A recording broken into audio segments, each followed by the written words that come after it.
السلام علیکم ورحمۃ اللہ وبرکاتہ۔ اشہد ان لا الہ الا اللہ وحدہ لا شریک لہ واشہد ان محمدا عبدہ ورسولہ۔ اما بعد فاعوذ باللہ من الشیطان الرجیم، بسم اللہ الرحمن الرحیم۔ اللہ تعالیٰ کے فضل اور کرم سے ہم نے پچھلی کلاس میں 5ویں سپارے کا جو ثلث ہے وہاں تک کا مطالعہ کر لیا تھا۔ یہ سورۃ النساء کی آیت نمبر 114 تک کا مضمون بنتا ہے۔ اس رکوع کی بھی چونکہ پہلے تلاوت ہو چکی ہے، لہٰذا یہ رکوع ہے بھی ویسے چھوٹا، اس کی انشاءاللہ تعالیٰ اس طرح سے تلاوت کی ضرورت نہیں، لیکن جو بقیہ اس رکوع کی آیات ہیں ان کی طرف چلتے ہیں۔ آیت نمبر 115 سے آج کا مضمون شروع ہوتا ہے۔ اللہ تعالیٰ اس آیت میں بیان فرماتا ہے ان مجالس کا ذکر کرتے ہوئے جو رات کی مجالس ہوا کرتی ہیں۔ اللہ تعالیٰ فرماتا ہے کہ لا خیرہ، کہ کوئی خیر کی بات نہیں، فی کثیر، اکثر ان میں سے جو ہیں ان میں خیر کی باتیں نہیں ہوا کرتی، من نجواہم، ان کی جو محفلیں ہیں، خفیہ مشوروں کی جو ان کی محفلیں ہیں ان میں اکثر بھلائی کی بات نہیں ہوا کرتی، اللہ سوائے من جو امرا حکم دے بھی صدقات، صدقے کا، او معروف یا کسی معروف بات کا، او اصلاح یا اصلاح کا، بین الناس لوگوں کے درمیان، لوگوں کے مابین۔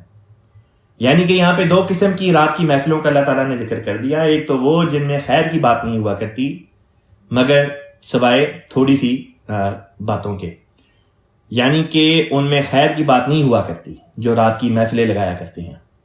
لیکن پھر دوسری طرف رات کی محفلیں لگانے والوں کا ایک اور گروہ بھی ہے، یعنی رات کے وقت جو بیٹھ کے مشورے وغیرہ کیا کرتے ہیں ان کے بارے میں ایک اور جو گروہ تھا اس بارے میں اللہ تعالیٰ نے بیان کیا کہ دیکھو صرف بری باتوں کو کرنے والے ہی نہیں ہوتے، بعض ایسے بھی گروہ ہیں جو رات کے وقت میں بیٹھ کے نیک مشورے کیا کرتے ہیں، اور ان کے نیک مشوروں کی غرض صدقہ خیرات وغیرہ کرنا، معروف کے مطابق لوگوں میں تعلیم بیان کرنا، یا یہ کہ لوگوں کی اصلاح کی طرف توجہ کرنا۔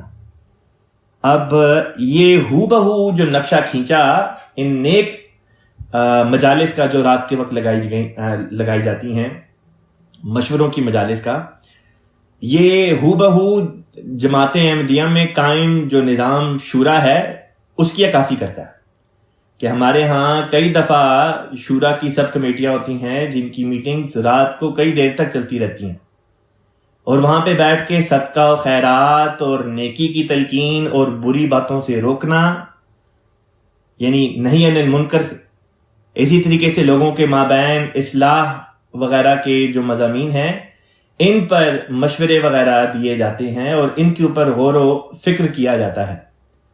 تو یہ اللہ تعالیٰ نے ایک سیکشن بتا دی، پھر فرمایا وَمَن يَفْعَلْ ذَلِكَ، ومن اور جو یفعل کرتا ہے، ذَلِكَ ایسا، یعنی جو اس قسم کی رات کی مجالس کرتا ہے جہاں پہ یہ نیکی کے کام ہو، ابتغاء مرضات اللہ، ابتغاء چاہتے ہوئے، مرضات اللہ، اللہ کی رضا، یعنی جو ایسا کام کریں، یعنی ایسی نیک مجالس قائم کریں رات کے وقت خدا کی رضا چاہتے ہوئے، فسوفا کا مطلب ہوتا ہے تو وہ ہوگا، کیا ہوگا، نؤتیہ کا مطلب ہوتا ہے ہم دیں گے اسے، اجرن عظیمہ، اجر عظیمہ بہت بڑا، یعنی ایسے لوگوں کو ان کا اجر جو ہوگا نیک کاموں کا اللہ تعالیٰ فرماتا ہے ہم خود دیں گے اور وہ بہت ہی بڑا اجر ہوگا۔ اب اگلی آیت کی طرف چلتے ہیں، آیت نمبر 116 جو اس رکوع کی آخری آیت ہے۔ اللہ تعالیٰ بیان فرماتا ہے ومن اور جو یشاقق کا مطلب ہوتا ہے وہ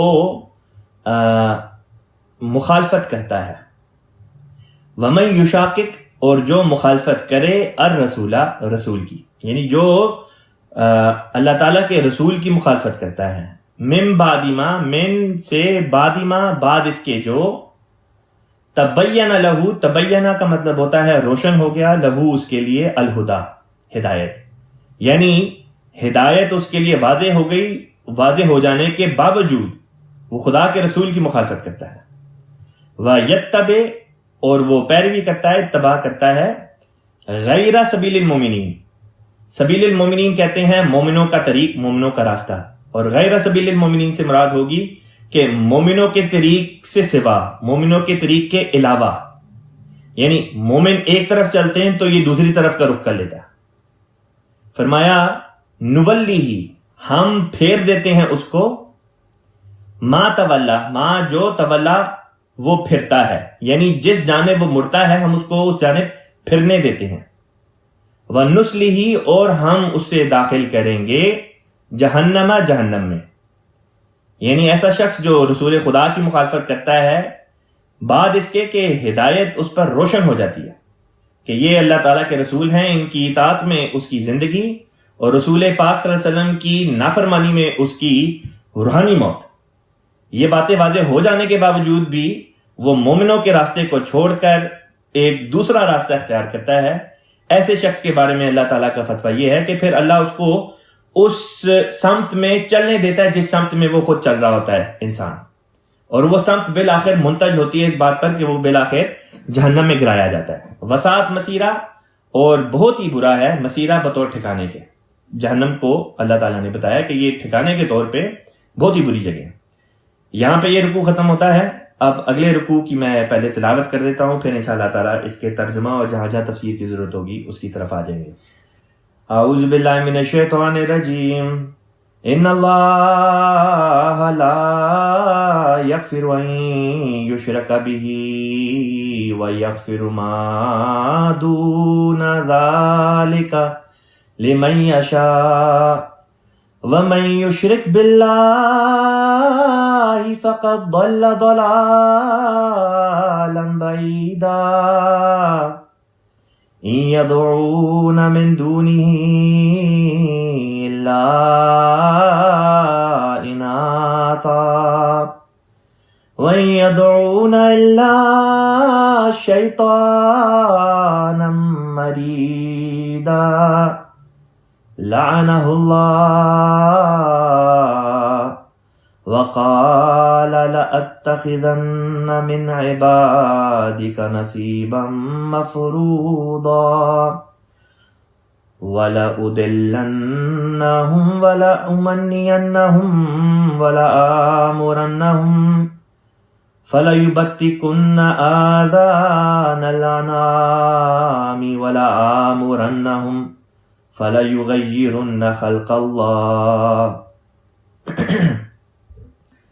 ومن يتخذ الشيطان وليا من دون الله فقد خسر خسرانا مبينا. يعدهم ويمنيهم وما يعدهم الشيطان إلا غرورا. أولئك مأواهم جهنم ولا يجدون عنها محيصا. والذين آمنوا وعملوا الصالحات سندخلهم جنات تجري من تحتها الأنهار خالدين فيها أبدا. وعد الله حقا ومن أصدق من الله قيلا. ليس بأمانيكم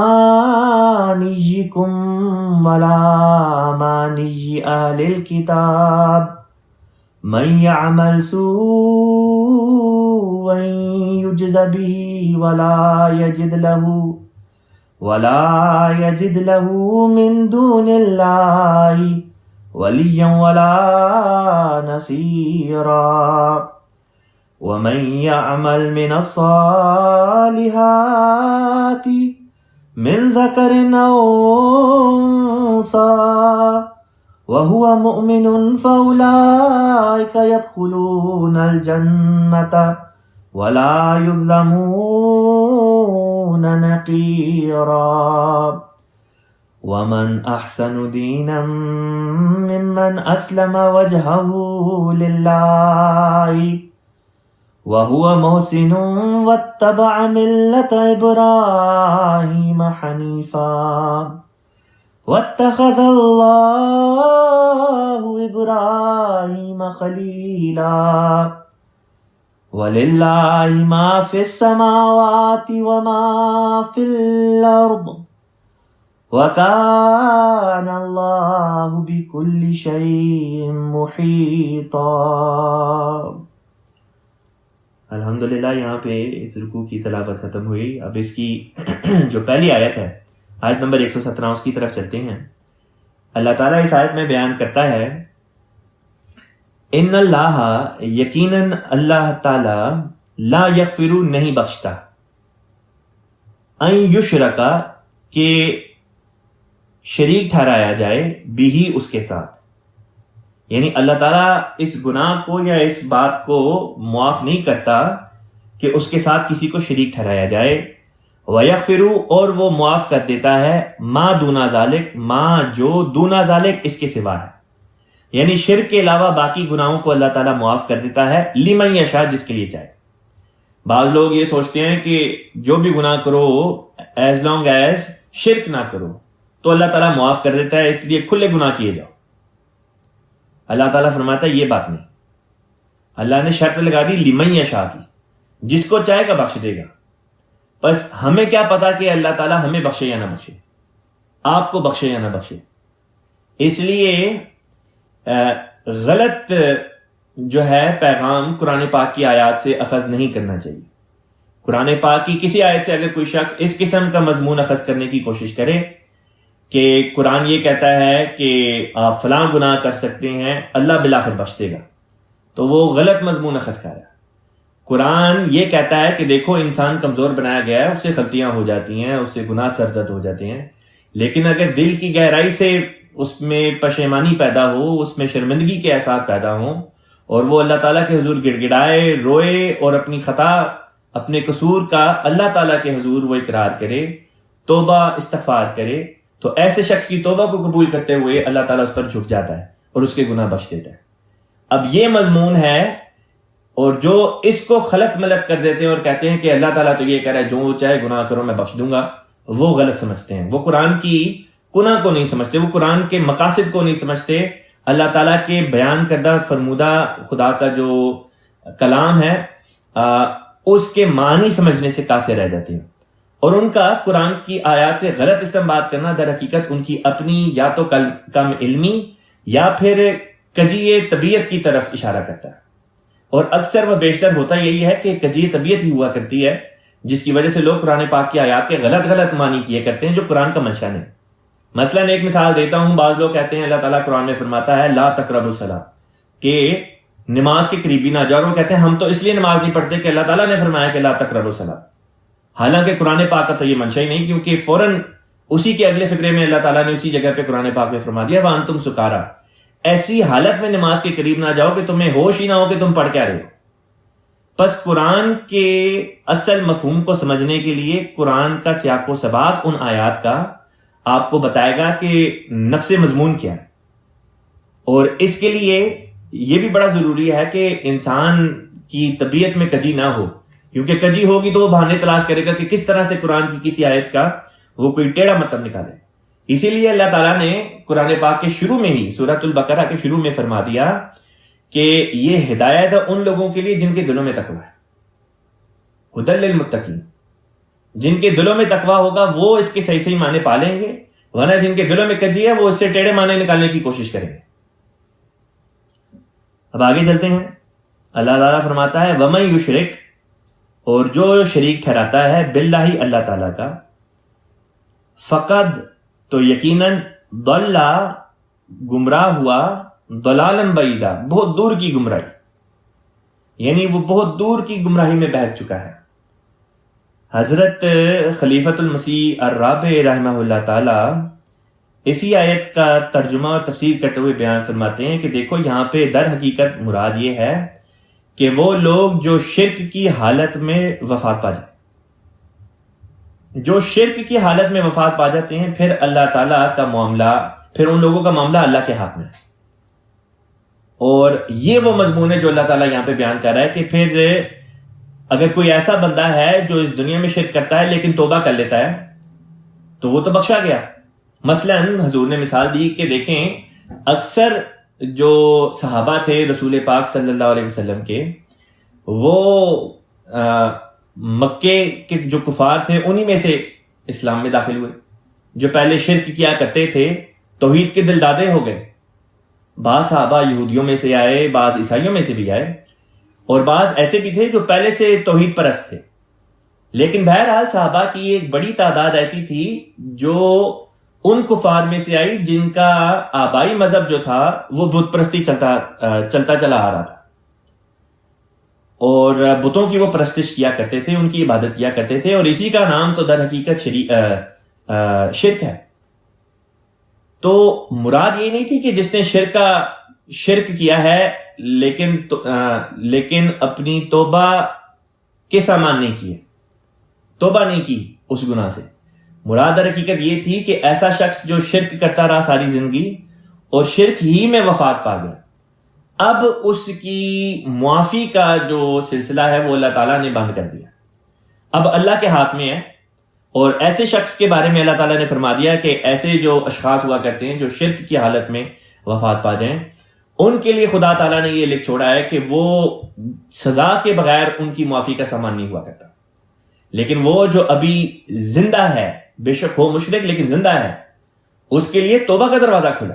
ممکن ہے کہ وہ تبلیغ کے نتیجے میں اسلام قبول کر لے، جس طرح رسول پاک صلی اللہ علیہ وسلم اور صحابہ کی تبلیغ کے نتیجے میں کئی ایسے مشرکین تھے جنہوں نے توبہ کر لی شرک سے اور اسلام میں داخل ہو گئے اور صحابہ کے زمرے میں آ کے شامل ہو گئے، اور پھر بڑی بڑی انہوں نے خدمات بجا لائیں، اور آج ہم ان کا جب نام لیتے ہیں تو ساتھ میں رضی اللہ عنہ یا رضی اللہ عنہا کے مبارک الفاظ ان کی شان میں ہم استعمال فرماتے ہیں، ہم استعمال کرتے ہیں ان کی شان میں۔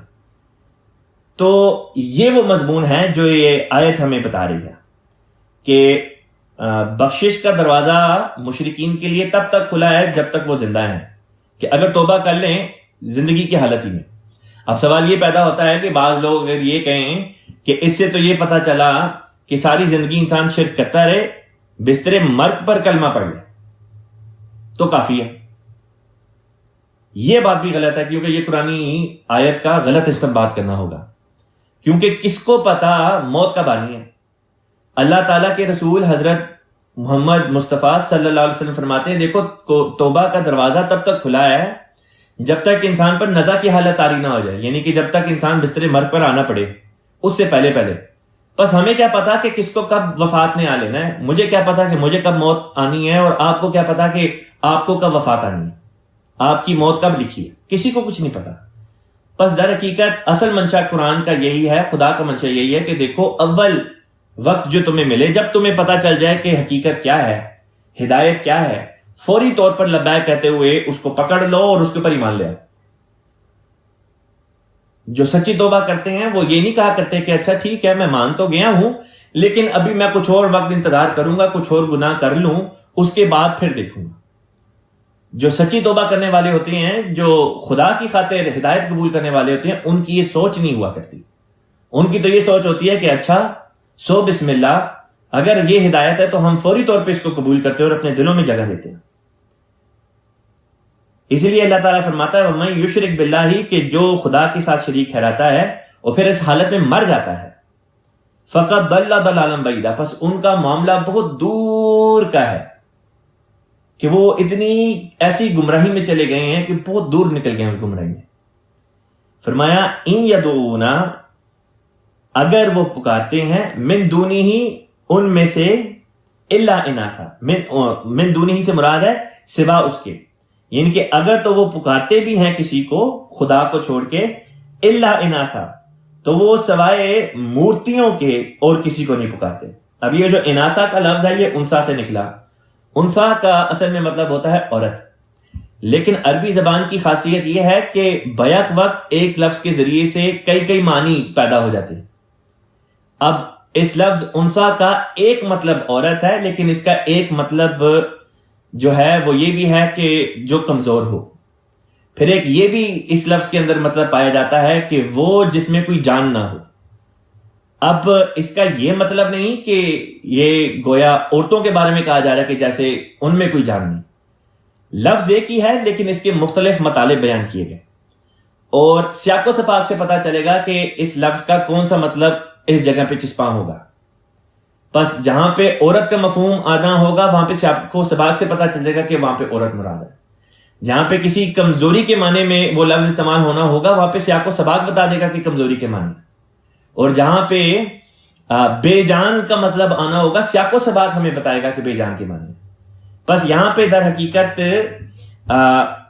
مراد جو ہے اناسا کے لفظ سے وہ یہ ہے کہ یہ مورتیوں کی، بتوں کی پرستش کرتے ہیں، اور بت جو ہیں وہ بہرحال بے جان ہیں، یعنی ان کے اندر کوئی واقعتاً کسی قسم کی کوئی زندگی نہیں ہے، اور پھر یہ کہ وہ خود کمزور ہیں، بت ہلکی سی ٹھوکر لگے تو وہ ٹوٹ جاتے ہیں۔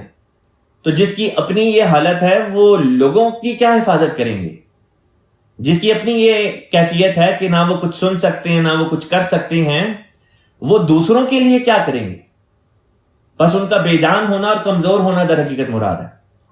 اور چونکہ بتوں کے لیے عمومی طور پہ جو لفظ استعمال کیا جاتا ہے وہ مؤنث ہوا کرتا ہے، فیمیل وہ لفظ ہوا کرتا ہے، اس لیے یہاں پہ اناسا کا لفظ اللہ تعالیٰ نے استعمال فرمایا، اور یہ ایک ایسا جامع لفظ تھا کہ جس سے پورے کا پورا جو نفس مضمون ہے وہ ہمارے سامنے آ گیا۔ اس لیے یہاں پہ عورتوں کی صنف مراد نہیں، بلکہ اس لفظ سے مراد یہاں پہ ایک کمزور اور بے جان چیز مراد ہے، نہ کہ جو عام طور پہ خواتین مراد ہوتی ہیں وہ یہاں پہ بہرحال مراد نہیں۔ اس لیے حضور نے اس لفظ انسا کا یا اناسا کا ترجمہ عورت کرنے کے بعد بریکٹ میں مورتیوں کا لفظ لگایا ہے اور واضح کر دیا کہ یہاں پہ عورت کے لفظ سے مراد در حقیقت کیا ہے۔ اب اس کی بعد اور مثالیں بھی آتی ہیں۔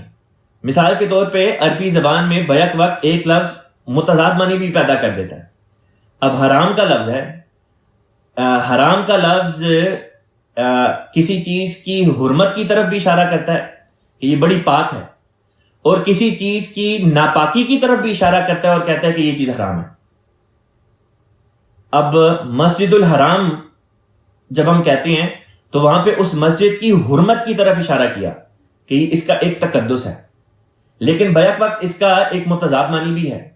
متضاد معنی یہ ہوگا کہ یہاں پہ کوئی چیز ایسی بھی ہے جس کی وجہ سے بعض چیزیں حرام کر دی گئیں۔ مثلا مسجد الحرام میں قتل و غارت جو ہے، گالی گلوچ جو ہے، چوری چکاری جو ہے، مختلف گناہ جو ہیں وہ حرام قرار دیے گئے۔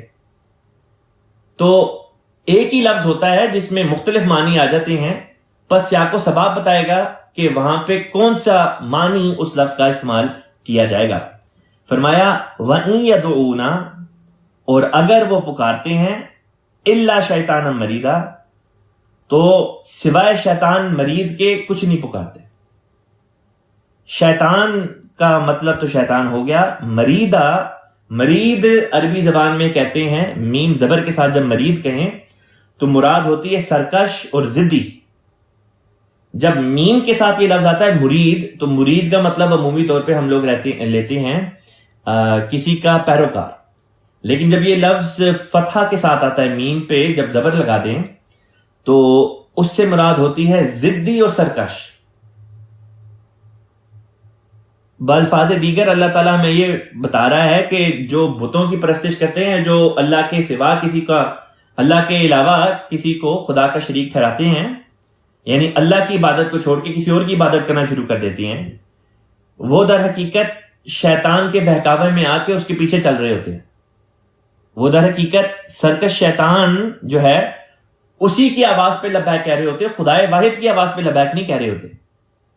فرمایا لعنہ اللہ، لعنت کر چھوڑی ہے اللہ تعالیٰ نے ان پر، اللہ نے ان پر لعنت کی ہے۔ وقالا، اور کہا اس نے، یعنی کہ شیطان نے، لأتخذن، یہاں پہ لام زبر جو آئی، لام فتح جو آئی، یہ ضرور کے معنوں میں آ رہا ہے، تاکید کے معنوں میں، لام تاکید اس کو کہتے ہیں۔ لَأَتَّخِذَنَّ کہ ضرور ہوگا. کیا ہوگا؟ اتخذنہ میں پکڑوں گا، میں ضرور پکڑوں گا، من عبادکا تیرے بندوں میں سے، یعنی اللہ کے بندوں میں سے. شیطان کہہ رہا ہے کہ اے اللہ میں تیرے بندوں میں سے ضرور پکڑوں گا. نصیبا مفروضہ، نصیباً کوئی حصہ، مفروضہ معین، یعنی میں تیرے بندوں میں سے ضرور ایک معین حصہ لے لوں گا. مراد یہ ہے کہ اللہ کے بندوں میں سے، وہ شیطان کا قول ہے، شیطان یہ کہہ رہا ہے کہ اللہ تو نے جو بندے بنائے ہیں ان میں سے لازمی طور پہ ایک حصے کو تو میں گمراہ کر دوں گا. اب وہ گمراہ کرے گا کس طرح، وہ یہ بھی بتا رہا ہے، وہ اپنا پلان بھی بتا رہا ہے کہ میں کس طرح سے اس کو لوگوں کو گمراہ کروں گا. کہتا ہے وَلَا أُضِلَّنَّهُمْ، وا اور لا یہاں پہ مراد ہے لام تاکید، کہ ضرور کروں گا. اُضِلَّنَّهُمْ میں ان کو گمراہ، اور میں ضرور ان کو گمراہ کروں گا. وَلَا أُمَنِّيَنَّهُمْ اور میں ضرور انہیں تمنائیں ان کے دلوں میں پیدا کروں گا، امیدیں دلاؤں گا. امنیہ کا مطلب ہوتا ہے امیدیں، یعنی غلط غلط قسم کی ان کے دلوں میں امیدیں پیدا کروں گا. وَلَا آمُرَنَّهُمْ اور میں ضرور ان کو حکم دوں گا، امر دوں گا. کس بات کا؟ یا ان باتوں کے نتیجے میں وہ کریں گے کیا؟ لوگ کیا کریں گے؟ وہ کہتا ہے فَلَيُبَتِّكُنَّ، فا پس لَيُبَتِّكُنَّ پس وہ کاٹیں گے. بتکا کا مطلب ہوتا ہے کاٹنا یا تراشنا. پس وہ کاٹیں گے یا تراشیں گے، یا یہ کہ پھاڑیں گے. آذان الانعام، آذان کہتے ہیں اذن کی جمع ہے، اذن کہتے ہیں کان کو، آذان کہتے ہیں کانوں کو. الانعام چوپائے، یعنی کہ جو 4 پاؤں پہ چلتے ہیں جانور. اصل میں یہ لفظ اونٹ کے لیے استعمال ہوتا ہے، لیکن ثانوی طور پر یہ جو دوسرے مویشی وغیرہ ہوتے ہیں، جانور وغیرہ ہوتے ہیں، یہ ان سب کے لیے بھی یہ لفظ استعمال ہو جاتا ہے. بس شیطان کہہ رہا ہے کہ میں لوگوں کو بہکاؤں گا، ان کے دلوں میں غلط غلط قسم کی امیدیں جگاؤں گا، ان کو حکم دوں گا. اس کے نتیجے میں وہ چوپایوں کے، مویشیوں کے کانوں پہ ضرب لگائیں گے، کان کاٹیں گے، نشان لگائیں گے، تراشیں گے ان کو. وَلَا آمُرَنَّهُمْ اور میں ضرور انہیں حکم دوں گا. فَلَيُغَيِّرُنَّ پس وہ ضرور تغیر پیدا کریں گے. خلق اللہ، اللہ تعالیٰ کی تخلیق میں، اللہ تعالیٰ کی تخلیق میں وہ تغیر پیدا کریں گے. اب یہاں پہ حضرت خلیفۃ المسیح رابع رحمہ اللہ تعالیٰ بیان کرتے ہیں کہ یہاں پہ در حقیقت جینیٹک، ایک تو مطلب یہ تھا کہ یہ پیشن گوئی تھی کہ ایک زمانہ آئے گا کہ جب سائنسدان جو ہیں وہ جینیٹک انجینئرنگ کی طرف توجہ کریں گے. جینیٹک انجینئرنگ کا مطلب ہوتا ہے کہ وہ تخلیق جو خدا نے پیدا کی ہے اس کو مختلف شکلوں میں اس کو ابھارنے کی کوشش کریں گے. مثلاً جینیٹک انجینئرنگ میں یہ بھی بات آ جاتی ہے کہ جسم کے ایک عضو کو لے کے اس سے آگے مزید تخلیق کرنا. اب یہ جو تخلیق ہوگی یہ بہتری کے لیے بھی ہو سکتی ہے، یا یہ ایکسپیریمنٹ کے نام پہ کوئی نئی تخلیق کرنے کے نام پہ بھی ہو سکتی ہے. اگر تو جینیٹک انجینئرنگ اس وجہ سے کی جائے کہ اس کے نتیجے میں بیماریاں دور ہوں، تو اس کی ممانعت نہیں، کیونکہ وہ تو در حقیقت اللہ تعالیٰ ہی کی جو تخلیق ہے، خلق اللہ ہے، اسی کی بہتری کی طرف اس کو لے کے جانے والی بات ہے، اس کو نکھارنے کی طرف لے کے جانے والی بات ہے، اس کو انہینس کرتی ہے. لیکن اگر جینیٹک انجینئرنگ اس طرف نکلنا شروع ہو جائے، مثلا وہ کہیں کہ ہم کلوننگ کرتے ہیں، ایک ہیومن سیل لے کے اس سے ایک نیا بچہ بنا لیں لیبوریٹری میں، یہ جینیٹک انجینئرنگ کی جو شاخ ہے اس کو اللہ تعالیٰ حرام قرار دیتا ہے، کیونکہ یہ خدا کی تخلیق کو بدلنے والی بات ہے اور خدا کی خدائی کو اپنے ہاتھ میں لینے والی بات ہے.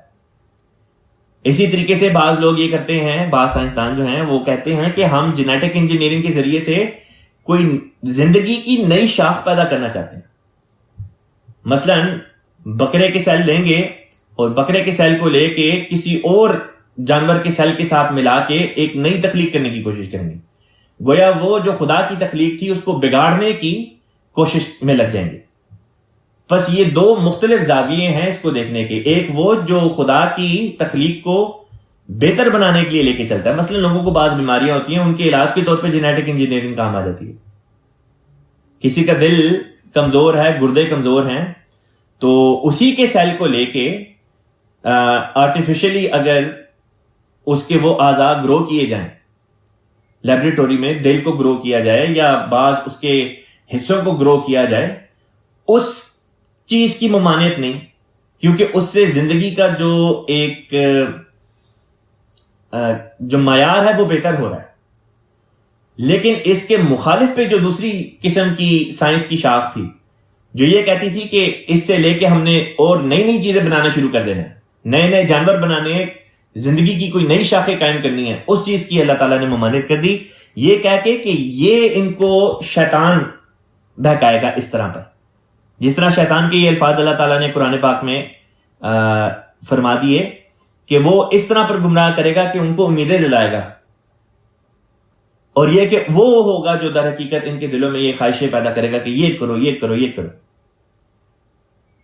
یہاں پہ خلیفۃ مسیح رابع رحمہ اللہ تعالیٰ نے یہ بھی بات بیان کی کہ عربوں میں ایک رواج تھا, اور بلکہ ہندوستان میں بھی آج تک یہ رواج قائم ہے کہ بعض لوگ جو تھے وہ بعض خاص بتوں کے لیے اپنے جانوروں کو مخصوص کر دیتے تھے. کہتے تھے کہ یہ جو میرا جانور ہے یہ فلاں بت کی خدمت پر جو ہے اس کے, یا یہ کہ فلاں بت کی خدمت کے لیے یا اس کے نام پر ہم نے وقف کر دیا, اور اس کی نشانی یہ لگاتے تھے کہ اس کے کان کو تراش دیتے تھے یا پھاڑ دیتے تھے یا سوراخ کر دیتے تھے, کچھ اس کے کان کے ساتھ اس قسم کی حرکت کرتے تھے جس کے اوپر یہ فلا یبتی کنہ والے الفاظ جو ہیں یہ چسپاں ہو سکتے ہیں. اور جس طرح کھلا سانڈ ہوتا ہے ہمارے ملکوں میں, اسی طرح یہ جانور, یہ چوپائے وغیرہ ہوا کرتے تھے, اونٹ بھی مراد ہے, دوسرے جانور بھی, اور کوئی ان کو روکتا نہیں تھا. یہ جس کے چاہے کھیت میں چلے جائیں, اس کھیت کو تباہ کر دیں, اس کھیت میں سے جو چاہے کھا لیں پی لیں, تو کوئی ان کو روک نہیں تھا سکتا. اور یہ شرک کی ایک علامت تھی. تو سب سے پہلے عرب میں جس نے اس توحید کے خلاف اس چیز کو قائم کیا, وہ توحید جو حضرت اسماعیل علیہ الصلوۃ والسلام کے ذریعے سے اس علاقے میں قائم ہوئی اور آپ کی اولاد در اولاد چلتی چلی آ رہی تھی, اس کو بگاڑنے والا, یعنی اس توحید کی تعلیم سے انحراف کرنے والا پہلا شخص جس نے یہ تعلیم دی کہ بتوں کی پرستش کے لیے یہ کان وغیرہ پھاڑے جائیں جانوروں کے, اس کا نام تاریخ میں عمر بن لہی آتا ہے. گویا یہ وہ پہلا شخص تھا عربوں میں جو یہ اس قسم کی حرکتیں کیا کرتا تھا کہ اونٹوں کے اور دوسرے چوپایوں کے کان پھاڑ دیتا یا خاص قسم کے نشان لگاتا یا ان کو تراش دیتا, اور لوگ سمجھ جاتے کہ اچھا یہ فلاں بت وغیرہ جو ہیں یہ ان کی خدمت پر یہ جانور وقف کر دیے گئے ہیں, اور ان کو کوئی ہاتھ نہیں تھا لگاتا. حضور فرماتے ہیں ہندوستان میں اب تک اس قسم کے لوگ پائے جاتے ہیں جو اس قسم کی جاہلانہ پریکٹسز وغیرہ کرتے ہیں. پھر فرمایا ومن, اور جو یتخذ الشیطان, یتخذی کا مطلب ہوتا ہے پکڑتا ہے, الشیطان شیطان کو, یعنی اور جو شیطان کو پکڑ لے یا جو شیطان کو بنائے, ولین بطور دوست کے, بطور ولی کے, من دون اللہ, اللہ کے سوا, اللہ کو چھوڑ کے جو کوئی شیطان کو دوست بنا لے اس کا کیا معاملہ ہوگا, اس کے بارے میں فرمایا فقط, بس ہو گیا, خسرہ, وہ ضرور ہے, خسرہ, خسرہ کہتے ہیں گھاٹے میں, خسران مبینہ, کھلا کھلا گھاٹا. یعنی کہ جس نے بھی اللہ کو چھوڑ کر شیطان کو دوست بنایا تو یقیناً اس نے کھلا کھلا نقصان اٹھایا. یہاں پر حضرت خلیفہ رابع رحمہ اللہ نے ایک فٹ نوٹ دیا ہے, میں پڑھ کے آپ کو سنا دیتا ہوں. حضور بیان فرماتے ہیں اس آیت کریمہ میں ایک عظیم الشان پیش گوئی کی گئی ہے کہ ایک زمانے میں جینیٹک انجینئرنگ ایجاد ہوگی, یعنی سائنسدان اللہ کی تخلیق کو تبدیل کرنے کی کوشش کریں گے جیسا کہ آج کل ہو رہا ہے. چونکہ یہ شیطانی حکم سے ہوگا اس لیے ان کو بہت کھلا کھلا گھاٹا پانے والا بیان کیا گیا ہے, اور ان کی سزا جہنم بیان فرمائی گئی ہے. مختلف ایجادات کے تعلق میں صرف یہی ایک پیش گوئی ہے جو اپنے ساتھ انذار رکھتی ہے, یعنی کہ قرآن پاک میں جو مختلف پیشن گوئیاں کی گئیں کہ فلاں چیز بھی ایجاد ہوگی, فلاں بھی ایجاد ہوگی, انہی قسم کی پیشن گوئیوں میں سے یہ واحد پیشن گوئی ہے جس میں فیوچر کی ایک ایجاد کی طرف تو اشارہ کر دیا لیکن ساتھ میں وارننگ بھی دے دی. یہ واحد پیشن گوئی ہے قرآن کی فیوچر کی ایجاد سے متعلق جس کے ساتھ وارننگ ہے. فرمایا اس کے علاوہ قرآن کریم بکثرت ایسی پیش گوئیوں سے بھرا پڑا ہے اور کسی پیش گوئی کے نتیجے میں انذار نہیں آیا. پس جینیٹک انجینئرنگ اسی حد تک جائز ہے جس حد تک اللہ تعالی کی تخلیق کی حفاظت کے لیے استعمال کی جائے. وہی بات جو میں نے بیان کی تھی. حضور دوسرے الفاظ میں اسی بات کو حضور نے یہاں پہ بیان فرمایا. اگر تخلیق تبدیل کرنے کے لیے استعمال کی جائے تو اس سے بہت بڑا نقصان پہنچ سکتا ہے. فی زمانہ سائنسدانوں کا بھی ایک بڑا گروہ جینیٹک انجینئرنگ سے خلق اللہ تبدیل کرنے کی مخالفت کرتا ہے. اب مضمون کو آگے لے کے چلتے ہیں. اگلی آیت میں اللہ تعالیٰ بیان کرتا ہے یعدہم، وہ وعدہ کرتا ہے یعنی شیطان وہ وعدہ کرتا ہے ان سے یعنی لوگوں سے. وَيُمَنِّيهِمْ، اور انہیں امیدیں دلاتا ہے.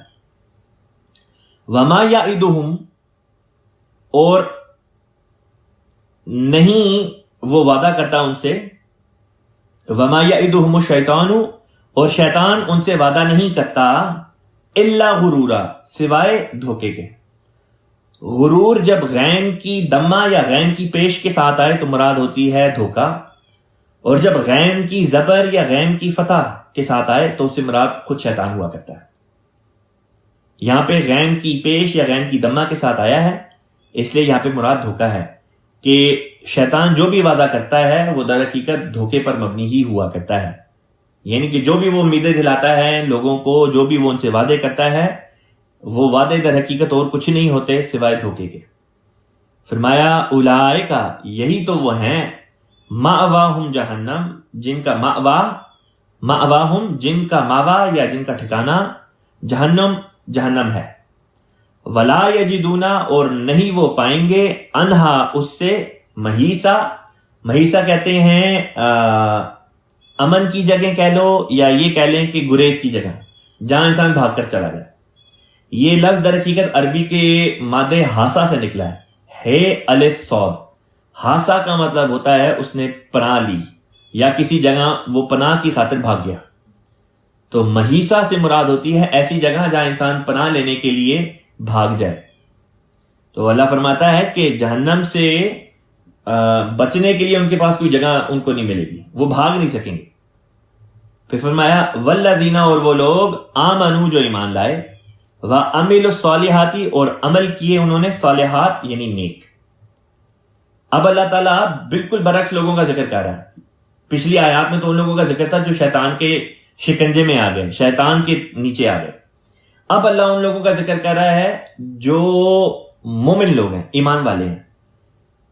فرمایا اور وہ لوگ جو ایمان لائے اور ساتھ میں اعمال صالحہ بھی بجا لائے، سندخلہم، ہم ان قریب داخل کریں گے ان کو، سندخلہم، ہم ان قریب داخل کریں گے ان کو، جنات، جنتوں میں، تجری، بہتی ہیں، من تحتہا، جن کے دامن میں یا جن کے نیچے، الانہار، انہار نہر کی جمع ہے. نہر کہتے ہیں جو نہر ہوتی ہے، انہار اس کی جمع یعنی نہریں.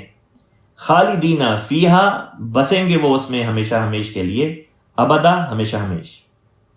جنت کے لیے خالد کا لفظ آئے تو مراد ہمیشہ، دوزخ کے لیے خالد کا لفظ آئے تو اس سے مراد ایک لمبا عرصہ جو بالآخر ایک وقت جا کے ختم ہو ہی جائے گا، کیونکہ دوزخ ابدی نہیں، جنت ابدی ہے. یہاں پہ ایک نقطہ یہ بھی بڑا دلچسپ ہے کہ اللہ تعالیٰ نے یہ نہیں فرمایا کہ ان کو جنت میں داخل کرے گا، بلکہ فرمایا جنتوں میں داخل کرے گا، جس سے یہ پتہ چلا کہ جنت بھی ایک نہیں بلکہ کئی ہیں.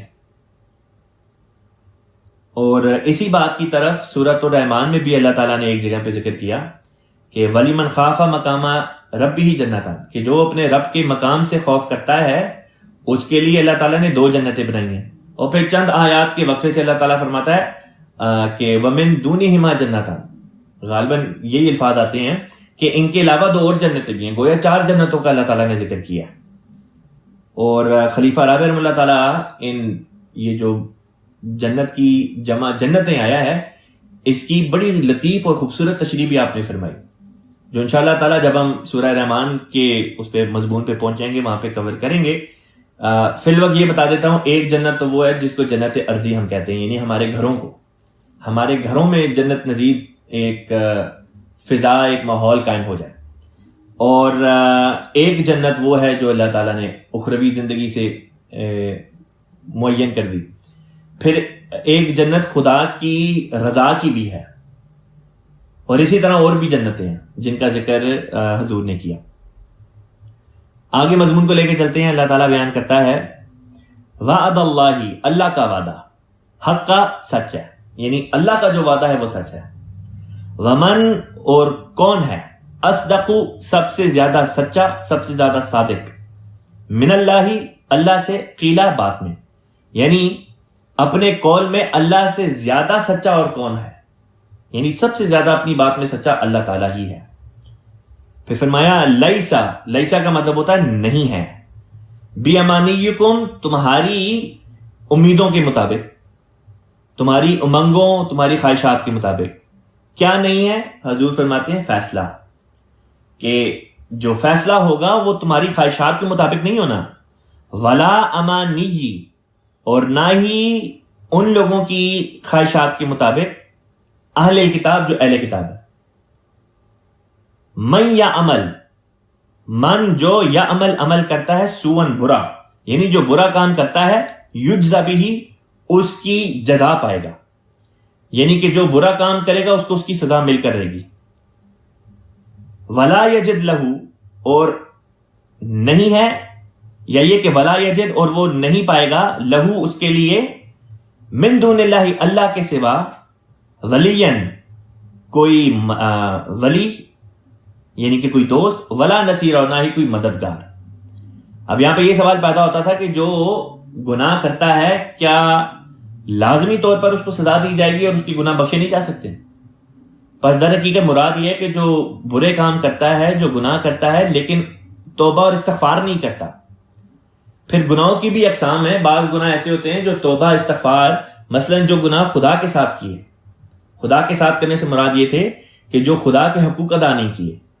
مثلا اللہ تعالیٰ فرماتا ہے دیکھو تم نماز پڑھو، تم روزے رکھو، تم جو شریعت کی مختلف اللہ تعالیٰ نے عبادات سے متعلق جو باتیں بیان کی، حج وغیرہ بھی ہیں، انسان جو ان میں کوتاہی کرتا ہے وہ بھی تو گناہ ہی کر رہا ہے۔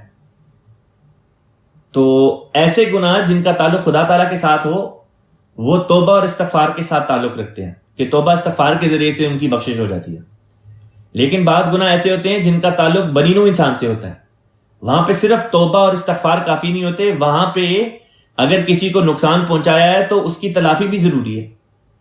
خلیفۃ المسیح الثانی حضرت مسلم موعود رضی اللہ تعالیٰ عنہ اس مضمون پر روشنی ڈالتے ہوئے ایک جگہ فرماتے ہیں کہ اگر کسی کا پیسہ مارا ہے، چوری کیا ہے، دھوکہ دیا ہے، غصب کیا ہے کسی کا مال، تو جب ایسا انسان توبہ استغفار کرے تو لازمی ہے کہ جس کے پیسے لیے ہیں اس کے پیسے بھی جا کے واپس کرے۔ جس کی زمین پر جارحانہ طور پر قبضہ کیا تھا، اب لازمی ہے معافی کے لیے کہ اس شخص کا مداوع بھی کرے، اس شخص کے خلاف جو کارروائی کی تھی غاصبانہ طور پر، اس کا کچھ نہ کچھ وہ بہرحال اب مداوع ضرور کرے، جو جتنا لیا تھا اتنا جا کے واپس کرے، کم از کم جتنا لیا تھا اتنا تو ضرور جا کے واپس کرے۔ اسی طرح اگر کسی کے خلاف کوئی اور گناہ کیا ہوا ہے، اس کے حقوق جو ہیں ان کو پامال کیا ہے، تو جتنا ظلم کیا ہے اس کا مداوع ضروری ہے۔ پس وہ گناہ جو اللہ تعالیٰ کی ذات کے ساتھ وابستہ تھے، یعنی کہ وہ گناہ جو خدا تعالیٰ کے حقوق ادا نہ کرنے کے نتیجے میں پیدا ہوئے، یہ مراد ہے، ان کے لیے توبہ استغفار۔ لیکن وہ جو انسان کے ساتھ وابستہ تھے گناہ، دوسرے انسانوں کے ساتھ، کہ ان کے حقوق پامال کر دیے، اس کے لیے صرف توبہ استغفار نہیں بلکہ ساتھ میں عمل بھی رکھا کہ اب اپنے عمل کے ذریعے سے بھی اپنی توبہ استغفار کا ثبوت دے اور ان کی معافی بھی لے، یعنی ان لوگوں سے بھی معافی مانگے۔ اور یہ نہیں ہو سکتا کہ کسی کی زمین ہڑپ کر جائے اور کہ میں توبہ استغفار کرتا ہوں لہذا مجھے معاف کر دو۔ اس بیچارے بندے کا کیا قصور جس کی زمین کھا گئے، جس کے مال پر قبضہ کر لیا اور ہڑپ گئے؟ بس لازمی ہے کہ اس کو جو اس کا مال ہڑپ کیا تھا وہ واپس بھی کیا جائے، یہ وہ مضمون ہے جو اللہ تعالیٰ بیان کر رہا ہے. من یعمل سوءا یجزا بہ، اور جو برا فعل کرتا ہے یجزا بہ، اس کو اس کا خمیازہ بھگتنا پڑتا ہے. بس لوگ ہوتے ہیں جو برے کام کرتے چلے جاتے ہیں اور توبہ استغفار نہیں کرتے. جب وہ اس حالت میں خدا کے حضور پیش ہوں گے تو پھر ان کو بہرحال اپنے کیے کی سزا تو مل کر رہے گی. یہ مضمون ہے جو اللہ تعالیٰ نے یہاں پہ ہمارے سامنے پیش فرمایا. پھر اگلی آیت پہ چلتے ہیں. اگلی آیت میں اللہ تعالیٰ فرماتا ہے وَمَن یعمل، اور جو عمل کرے من الصالحات، نیک کاموں میں سے، یعنی کہ جو نیک کام بجا لائے، من ذکر، مردوں میں سے ہو کر، او انثی، یا عورتوں میں سے ہو کر. مراد یہ کہ مردوں اور عورتوں میں سے جو نیک عمل بجا لائے، وَهُوَ مُؤْمِنٌ، اس حال میں کہ وہ مومن ہو. واو یہاں پہ واو حالیہ ہے، حال بیان کرنے کے لیے. اس حال میں ہوا مومن، کہ وہ مومن ہو.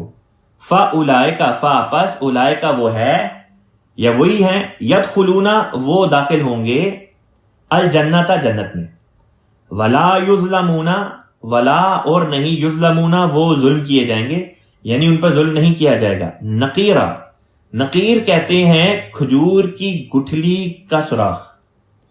اگر کھجور کھائیں تو کھجور کی گٹھلی کے اندر بھی ایک چھوٹا سا بہت ہی باریک سوراخ ہوتا ہے. اللہ فرما رہا ہے کہ اس چھوٹے سے معمولی سے سوراخ جتنا بھی کسی کے اوپر ظلم نہیں کیا جائے گا. آگے فرمایا ومن احسن، ومن اور کون، احسن سب سے بہتر ہے، دینن دین کے معاملے میں، اور کون ہے جو سب سے بہتر ہو دین کے معاملے میں، ممن، یہ دو لفظوں من اور من کو جوڑ کر بنا ہے. من سے من جو، اسلمہ کا مطلب ہوتا ہے جس نے وقف کر دیا. اسلام کا لفظ بھی اسی سے نکلا ہے. اسلام کہتے ہیں اپنے آپ کو وقف کر دینا، تابع کر دینا کسی بالا ہستی کے.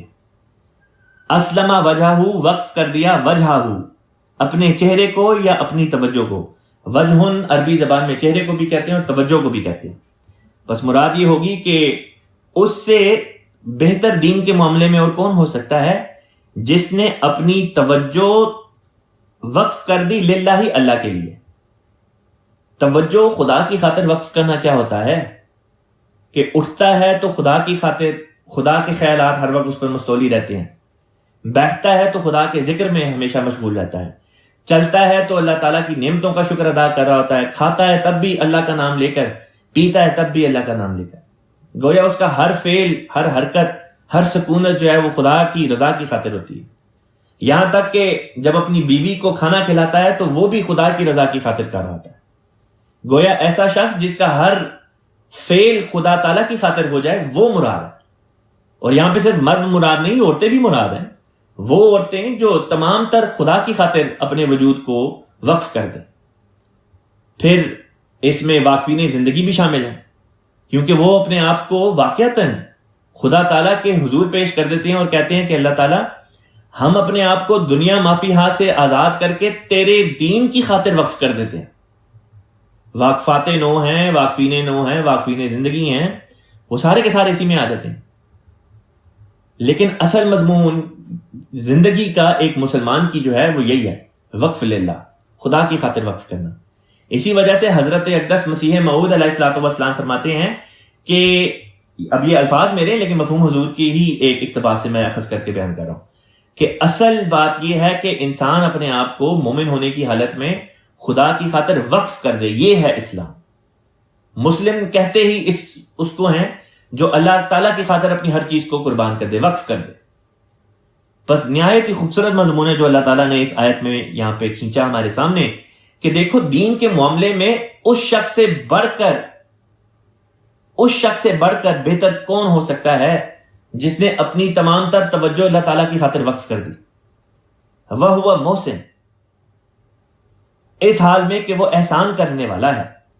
واتبع، اور اس حال میں بھی کہ اتبع وہ پیروی کرتا ہے، ملت ابراہیم حنیفہ، ابراہیم حنیف کی ملت کی پیروی کرتا ہے، یعنی ابراہیم حنیف کے طریقوں کی پیروی کرتا ہے. حنیف کہتے ہیں جو جھک جائے. ابراہیم علیہ السلام کی صفت اللہ تعالیٰ نے بیان کی کہ ابراہیم علیہ السلام خدا کی خاطر ہر وقت جھکے ہوئے تھے. یعنی ان کی طبیعت کا میلان جو تھا، انکلینیشن جو تھی، وہ ہمہ وقت اللہ تعالیٰ کے ساتھ تھی. ان کا اٹھنا بیٹھنا، کلام کرنا، خاموش ہو جانا، جاگنا سونا، کھانا پینا، ہر چیز میں اللہ ہی اللہ تھا. ہر چیز خدا کی خاطر تھی. اگر کچھ سوچتا تھا تو خدا ہی سوچتا تھا. یہ وہی مضمون ہے جو کفار مکہ رسول پاک صلی اللہ علیہ وسلم کی نسبت فرمایا. انہوں نے کیا فرمانا، لیکن یہ بات رسول پاک صلی اللہ علیہ وسلم کی نسبت میں کہا کرتے تھے کہ عشق محمد ربہ، کہ محمد صلی اللہ علیہ وسلم تو اپنے رب کے عاشق ہو گئے ہیں، ان کو اپنے رب کے سوا کچھ سوچتا ہی نہیں ہے. یہی وہ مضمون ہے جس کو اللہ تعالیٰ اس آیت میں حضرت ابراہیم علیہ الصلوۃ والسلام کی شان میں بھی بیان فرماتا ہے کہ ابراہیم علیہ الصلوۃ والسلام کی شان یہ تھی کہ وہ کلیتاً خدا کی خاطر حنیف ہو گئے تھے. ان کا جھکاؤ اللہ ہی کی طرف تھا. پس اللہ تعالیٰ فرماتا ہے کہ وہ شخص جو ابراہیم حنیف کے طریق پر چلتا ہے، پیروی کرتا ہے، ایسی حالت اختیار کر کے کہ اس کا اٹھنا بیٹھنا، ہر چیز، ہر کام، اس کی توجہ گویا کہ ہر کام میں اللہ کی خاطر ہو، اس سے بہتر کون ہو سکتا ہے؟ فرمایا واتخذ اللہ، اور پکڑ لیا اللہ تعالیٰ نے ابراہیم خلیلہ، ابراہیم کو بطور دوست کے. یعنی ابراہیم علیہ الصلوۃ والسلام کی خوبیوں کو مد نظر رکھ کے اللہ تعالیٰ نے ان کو اپنا دوست بنا لیا. سوچیں کہ اس خدا کے بزرگ نبی کا مقام کیا تھا کہ اللہ تعالیٰ نے ان کو اپنا دوست بنا لیا. اور دیکھیں اسلام کتنا خوبصورت مذہب ہے کہ ہمیں اللہ تعالیٰ یہ تعلیم دے رہا ہے کہ جو بھی ابراہیم علیہ الصلوۃ والسلام کے طریق کی پیروی کرے گا، ان کی طرح کے رنگ اپنے اندر پیدا کرے گا، خدا اس کا بھی خلیل ہو جائے گا، خدا اس کو بھی اپنا خلیل بنا لے گا. نہایت ہی خوبصورت اور بہت ہی لطیف اور شاندار مضمون ہے. اللہ تعالیٰ ہم سب کو توفیق دے کہ ہم بھی ابراہیم خلیل اللہ علیہ الصلوۃ والسلام کے رنگ میں رنگین ہونے والے ہوں اور ہمیں بھی اللہ تعالیٰ خلیل بنائے. وَلِلَّهِ، اور اللہ ہی کے لیے ہے، ما فی السماواتی، ما جو فی السماواتی آسمانوں میں ہے، وما فی الارض، وما اور جو فی الارض زمین میں ہے، وَكَانَ اللَّهُ، اور ہے اللہ تعالیٰ، بِكُلِّ شَيْءٍ، ہر چیز کے بارے میں، محیطہ، احاطہ کیے ہوئے، یعنی اللہ تعالیٰ نے ہر چیز کو گھیرے ہوئے ہے. یہاں پہ یہ رکوع ختم ہوتا ہے. اب میں اگلے رکوع کی تلاوت کر دیتا ہوں اور پھر اس کے بعد جتنا مضمون اس کا آج ہم کور کر سکے کر لیں گے، باقی پھر انشاءاللہ تعالیٰ کل. اب میں اگلے رکوع کی تلاوت کر دیتا ہوں. اعوذ باللہ من الشیطان الرجیم. وَيَسْتَفْتُونَكَ فِي النِّسَاءِ قُلِ اللَّهُ يُفْتِيكُمْ فِيهِنَّ وَمَا يُتْلَى عَلَيْكُمْ فِي الْكِتَابِ فِي يَتَامَى النِّسَاءِ اللَّاتِي لَا تُؤْتُونَهُنَّ مَا كُتِبَ لَهُنَّ وَتَرْغَبُونَ أَن تَنكِحُوهُنَّ وَالْمُسْتَضْعَفِينَ مِنَ الْوِلْدَانِ وَأَن تَقُومُوا لِلْيَتَامَى بِالْقِسْطِ وَمَا تَفْعَلُوا مِنْ خَيْرٍ فَإِنَّ اللَّهَ كَانَ بِهِ عَلِيمًا. وَإِنِ امْرَأَةٌ خَافَتْ مِنْ بَعْلِهَا نُشُوزًا أَوْ إِعْرَاضًا فَلَا جُنَاحَ عَلَيْهِمَا أَن يُصْلِحَا بَيْنَهُمَا صُلْحًا وَالصُّلْحُ خَيْرٌ وَأُحْضِرَتِ الْأَنفُسُ الشُّحَّ وَإِن تُحْسِنُوا وَتَتَّقُوا فَإِنَّ اللَّهَ كَانَ بِمَا تَعْمَلُونَ خَبِيرًا. وَلَن تَسْتَطِيعُوا أَن تَعْدِلُوا بَيْنَ النِّسَاءِ وَلَوْ حَرَصْتُمْ فَلَا تَمِيلُوا كُلَّ الْمَيْلِ فَتَذَرُوهَا كَالْمُعَلَّقَةِ وَإِن تُصْلِحُوا وَتَتَّقُوا فَإِنَّ اللَّهَ كَانَ غَفُورًا رَحِيمًا. وَإِن يَتَفَرَّقَا يُغْنِ اللَّهُ كُلًّا مِّن سَعَتِهِ وَكَانَ اللَّهُ وَاسِعًا حَكِيمًا وَلِلَّهِ مَا فِي السَّمَاوَاتِ وَمَا فِي الْأَرْضِ وَلَقَدْ وَصَّيْنَا الَّذِينَ أُوتُوا الْكِتَابَ مِن قَبْلِكُمْ وَإِيَّاكُمْ أَنِ اتَّقُوا اللَّهَ وَإِن تَكْفُرُوا فَإِنَّ لِلَّهِ مَا فِي السَّمَاوَاتِ وَمَا فِي الْأَرْضِ وَكَانَ اللَّهُ غَنِيًّا حَمِيدًا وَلِلَّهِ مَا فِي السَّمَاوَاتِ وَمَا فِي الْأَرْضِ وَكَفَى بِاللَّهِ وَكِيلًا إِن يَشَأْ يُذْهِبْكُمْ أَيُّهَا النَّاسُ وَيَأْتِ بِآخَرِينَ وَكَانَ اللَّهُ عَلَى ذَلِكَ قَدِيرًا مَنْ كَانَ يُرِيدُ ثَوَابَ الدُّنْيَا فَعِندَ اللَّهِ ثَوَابُ الدُّنْيَا وَالْآخِرَةِ وَكَانَ اللَّهُ سَمِيعًا بَصِيرًا۔ یہاں پہ الحمدللہ اس رکوع کی تلاوت ختم ہوئی۔ اب اس رکوع کی پہلی آیت کی طرف چلتے ہیں۔ اللہ تعالیٰ بیان کرتا ہے وَيَسْتَفْتُونَكَ، اور وہ فتویٰ مانگتے ہیں تجھ سے۔ کس بارے میں؟ فی النساء، عورتوں کے بارے میں۔ تجھ سے یہاں پہ مراد رسول پاک صلی اللہ علیہ وسلم ہے، اور یستفتونا سے مراد لوگ، کہ وہ لوگ آپ صلی اللہ علیہ وسلم سے فتویٰ مانگتے ہیں، یعنی عوام الناس فتویٰ چاہتے ہیں رسول پاک صلی اللہ علیہ وسلم سے فی النساء، عورتوں کے بارے میں۔ قل اللہ، اللہ کہتا ہے، قل اللہ کا مطلب ہوتا ہے کہ قل تو کہہ دے، قل اللہ کہ اللہ تعالی، یفتیکم اللہ فتویٰ دیتا ہے تم کو، فیہن ان کے بارے میں، وما یتلا اور جو یتلا علیکم پڑھی جاتی ہے تم پر، یعنی تلاوت کی جاتی ہے تم پر، فی الکتابی کتاب میں سے، فی یتام النساء، فی میں یتام النساء یتیم عورتوں کے بارے میں، اللاتی جنہیں لا توتونہن نہیں تم دیتے ہو، ما کتبہ جو لکھ چھوڑا گیا، لہن ان کے لیے، یعنی جو ان کے فرائض ہیں، یا جو ان کے فرائض سے مراد یہ کہ جو ان کے حقوق ہیں، کہ جو ان کے حقوق ہیں وہ تو تم ان کو دیتے نہیں، وترغبون اور رغبت رکھتے ہو، ان تنکحوہن کہ ان سے تم نکاح کر لو۔ اللہ تعالیٰ فرما رہا ہے کہ اللہ کا کیا فتویٰ ہے؟ اللہ کا وہی فتویٰ ہے جو اللہ نے کتاب میں پہلے بھی بیان کیا۔ یتیم عورتوں کے بارے میں فرمایا کہ وہی بات جو اللہ تعالیٰ کتاب میں تم پر تلاوت کی جا چکی ہے، کہ اور یتیم عورتوں کے بارے میں یہ بھی ذکر کر دیا کہ یہ وہی ہیں جن کو تم ان کے حقوق تو دیتے نہیں، فتوے مانگ رہے ہو لیکن ان کو حقوق تو دیتے نہیں جو ان کے لیے تم پر فرض کر دیے گئے تھے، اور اس بات کی خواہش رکھتے ہو کہ ان سے نکاح کر لو۔